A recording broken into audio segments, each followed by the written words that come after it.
Westminster, and president of the BC Writers Federation. As well, she started the Slam Central Spoken Word group in New Westminster.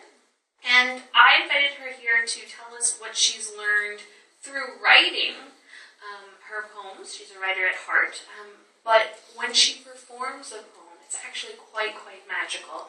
And I was hoping that she could tell us a little bit about what she does to prepare an oral performance and what that brings to the poem for her as a writer, and then grace us as well with a couple of her poems, one of which, Ink Stain and the Rain, really highlights the impermanence of writing, and I think is really appropriate for the topic at hand. Candice, welcome.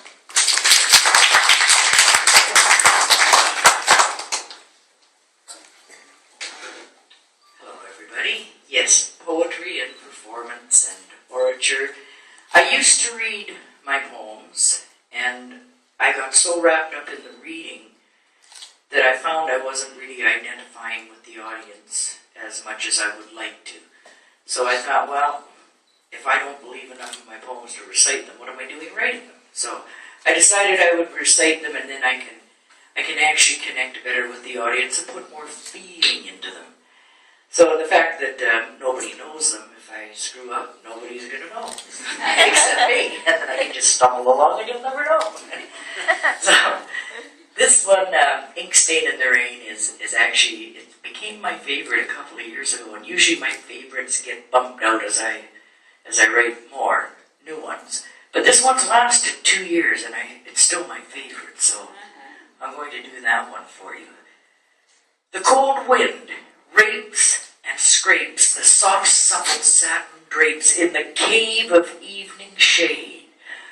Under gunmetal sky, cracked, splintered, and dry, we play our tragic masquerade. On the mantle of doom and foreboding gloom, we reach for this feeling we're chasing. We can't quite grasp enough of it, just a quick silver touch of it. This dream daughter time is erasing. Then I feel your heart slip, so I tighten my grip on the trembling lip of this storm. Your body's a river, a fast running shiver, and I can't seem to keep myself warm. Engulfed by the ocean and fading emotion, you let go of my hand. Tide sweeps you away, but bids my heart stay. Nothing is as we planned. Waves wash me ashore, lips parched evermore, never to taste yours again.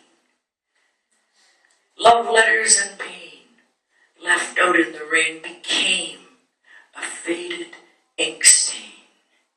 Now, days without sun, the moons come undone, and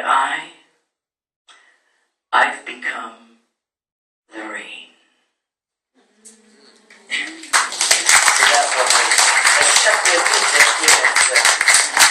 One of my favorites. I hope I can like something better than that, because then I feel I maybe done something a bit better. But in the meantime, I really like it. And I wrote another one recently about love. People that are together for years and years and years, and they were madly in love at one time. The passion, the spark was there. They're still together.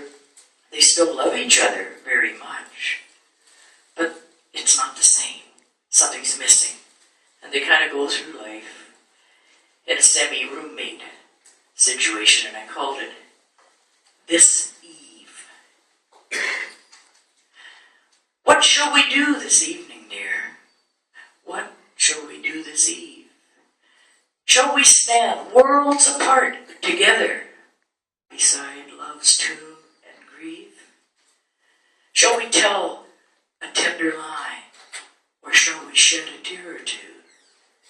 Shall we stare at separate moons, or hang on days gone by? Gone are the star-spun hours that lit our eager hearts, astride the champing lovers of lovers in love's play. that leads to yesterday is overgrown and dense, a vast, perfidious shadowland past all points of pretense. And if we dared to speak the truth, we'd be forced to confess the waning of the wandering years has left our hearts recess. What shall we do this evening, dear? What shall we do this eve? Let us stand worlds apart together beside love's tomb and grieve. Thank you very much. I screwed up 2 lines and everything. And I'll do one last one here. I like sonnets. I decided that I didn't have enough form at all in my poetry because I only wrote 3 verses. So I thought, well, I'll make myself write sonnets, and I hated it. Absolutely hated it. Then I got to number 10 sonnet, and I kind of liked it a bit. So I continued, and the more I wrote sonnets, the more I liked them. And it got to the point that it was hard for me not to think in iambic pentameter. Anyhow, now I'm kind of back to normal, but this one's a story about a man with an addiction, and it's called Hollow Man Burning. The hard-edged rumor of impending death, foreshadowing the tragedy at hand, the promises forsworn with bated breath, unanswered prayers reign over Shadowland.